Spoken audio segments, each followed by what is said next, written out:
Hello, welcome to Lemon Studios, where we talk anything and everything entertainment. I'm, of course, the Lemon himself, Zeke Lemon, and this is my review for The Conjuring: The Last Rites. But before we get into that, let's get the house clean out of the way. Share, to leave a like, comment below to know your thoughts on The Conjuring: Last Rites, and of course, hit that subscribe button as it helps me grow into my YouTube career. I will greatly appreciate it. Now, all that out of the way, let's get into it, shall we? So, The Conjuring universe has come to an end. Well, not the universe, just the movies titled The Conjuring are done, because this is supposedly the last title Conjuring movie. But after the amazing box office opening that it had, I heard third biggest opening domestically for the US and second biggest opening worldwide for a horror movie ever. So, with those types of numbers and with that kind of status, I can only imagine the people at Warner Brothers are sitting down talking, going, hell of a weekend, boys and girls. I know we said we were done, but hear me out.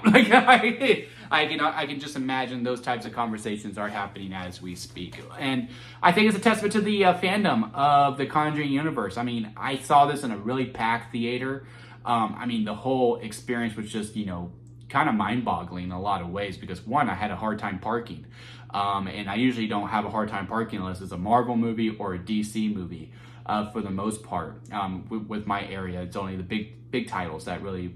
it's a struggle. Like, you have to get there early, you gotta know where to go and all that. And my theater was super packed. People clapped when the movie started. I was like, damn, people really do love these movies. And I probably should have seen those numbers coming in after that communal experience, but still super overperformed. And, I'm a huge fan of the Conjuring movies as well. My favorite type of horror movies are paranormal horror, haunted house with a ghost or a demon. I'm all about it. Paranormal Activity, one of my favorite franchises. This franchise, Insidious. There's like The Haunting of Connecticut I get a kick out of as well. I also love religious horror as well. The Exorcist, of course, Exorcism Emily Rose. The Last Exorcism, that found footage one, is actually a pretty good one as well. Is it The Rite? The one with Anthony Hopkins, I also really enjoy.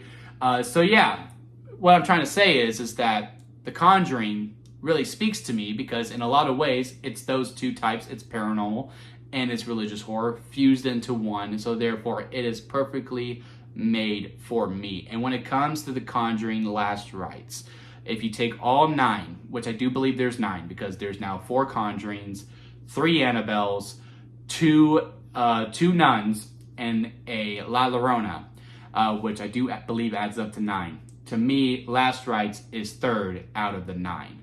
Now, depending on how you feel about the spinoffs, you'd be like, okay, well, that's kind of a given, because I think we all agree The Devil Made Me Do It is probably fourth when it comes to the Conjuring titled movies.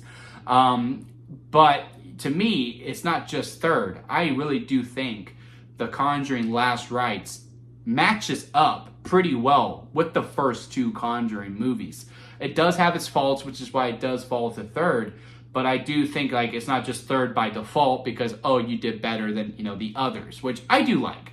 La Llorona and the first Annabelle movie to me are the only ones I do feel like were a bad day at the office. All the other ones, I can find some enjoyment within them. But yes, some of the Conjuring movies execute a lot better than the others. Like I said, those first 2 in a league of its own. And then this one, I think, does compete within that league in a lot of ways. I was pretty tensed up throughout the whole entire theatrical experience, especially every time we cut to the family. It kind of did adopt that Paranormal Activity mantra in a lot of ways, is that when you were with the Warrens, for a good portion of it, you don't really have to be scared. You kind of feel safe. There's not much that's going to happen within it. And then when you cut to the family, you knew okay, something is about to go down. And in that, there is a lot of positives and there is a lot of negatives, because I do feel like for the final chapter, which is what this is marketed as, you did have to focus on the Warrens and have Judy involved in a lot of ways, because within the Conjuring title movies, especially the first 2, there was always case plot and then there was a Judy plot, and she was on her own side quest within the house. So to merge those 2 together within this one in a lot of ways, to me, I think it was the perfect marriage, because also Annabelle Comes Home, it is kind of her movie in a lot of ways within that. So to bring her more into a focus, I really did like the whole family dynamic. Her having this new boyfriend, and he's trying to earn his way into the family line, if you will, to earn his spot, to show that he is worthy of their daughter. I really did like that storyline quite a bit.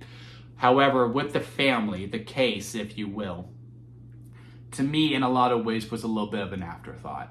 Now, don't get me wrong. Like I said, when we cut to them, and I cared enough about them that I was scared for them because, like I said, I was like this throughout the whole entire film, especially during their scenes. It was that I feel like in the first two movies, because Devil Made Me Do It didn't really have a family. Well, I guess they did, but in the first two, because those were executed. That's the one this one is most in line with. Is that I felt like I got to know them a little bit better. So when the family did start to deteriorate and I was actually attached to them, I felt the breaking happen a lot more. It felt more natural, I guess would be the word that I would use. Because in this one, like, it really did feel like a playbook. Okay, we know we have to meet the family and they all love each other at first. And then we cut to them, there's a little bit of a wrinkle. And then there's a little bit of wrinkle. And now they're completely broken and they can't communicate with each other. And now they're at each other's throats. That's the playbook of the Conjuring movies, right? And in this one, it didn't feel so natural and be like, oh yeah, this family does really care about each other. It really did feel like people playing house in a lot of ways. And I don't think that's a shot at the actors and the performers playing them. When they're performing, they're doing really good. It just didn't execute that well to me personally within it. It was really, to me, about Ed and Lorraine and Judy and Tony, her boyfriend, that was really keeping me going throughout. And now, as for the scares themselves, because this movie was marketed as it's the final chapter, this case scared them so much, it scarred them so much that they had to retire afterwards. I don't know if them billing themselves that moment made the moment too big for them and that they just weren't ready for that kind of moment. Because a lot of times, you know how the playbook goes. And, this is why a lot of people fell off from the Conjuring universe because, the scares are very much the same. There's a lot of setup. And then, the big jump scare happens and, you have that release and then they keep going, right? And they keep going and they keep going. And to me, they just kept going a little too long. I'm just like, okay, we can move on now. Yeah, you served your point. Yeah, go ahead, dude.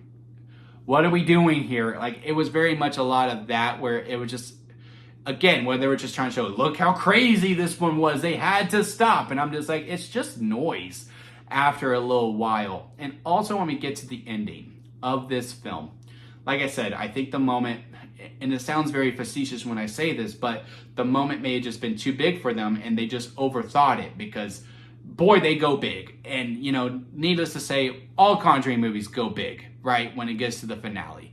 Where to the point where it's borderline parody. They play with that line quite a bit. To this one, I just think they went a little too big with it.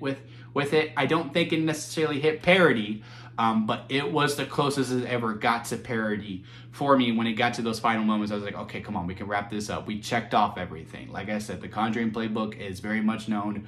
We checked everything off. Come on, let's wrap this thing up. But besides those two things, I really did have a good time with it. I was very thoroughly entertained throughout. I laughed a good bit. Again, I was scared throughout. I care about Ed, Lorraine, Judy, and all that. There are some scares in there that I did really like that didn't rely on jump scares at all, really. It was like you realize something that happened. Like, there is a scene at a diner, and I'm not giving any spoilers here, but no big noise happens. There's not, we cut to the camera and, there is a spooky demon face whatsoever. You just see a hand and I'm actually getting chills thinking about it, but you just see a hand and you see the hand go away. Like, the hand is on someone and then the hand goes away and there's no music to it until like the very last second when the hand disappears. And then when you realize that, oh man, that actually got me and that made me jump quite a bit. And there's a few scares like that. Now I was like, man, I wish we would have kept it going with that as opposed to, okay, let's reveal and then let's just go in a lot of ways. But yeah, Patrick Wilson does an amazing job like always. Vera Farmiga does an amazing job. They have amazing chemistry. If this is their last ride, which it did feel like an ending. It did. It felt like, okay, we are done with Ed and Lorraine after this. We told their story. It is complete. But again, we'll see how these execs goes and how much a big blank check can go. But it really did feel like a goodbye. So I do hope this is it. Because this was a good one to go, man, see you later, Space Cowboy, in a lot of ways. The ending itself, I enjoyed. It was just everything that led up to it to make it, as big as it was. It to me was just a little too big at that point. But as we're rounding everything, winding everything down, and the credits are about to roll, it was a beautiful ending, and I really did truly enjoy it. There is something after the credits as well. It's not necessarily a scene, but I thought it was really cool. So therefore, I'm telling you, you should stick around to see it. I really did like it quite a bit.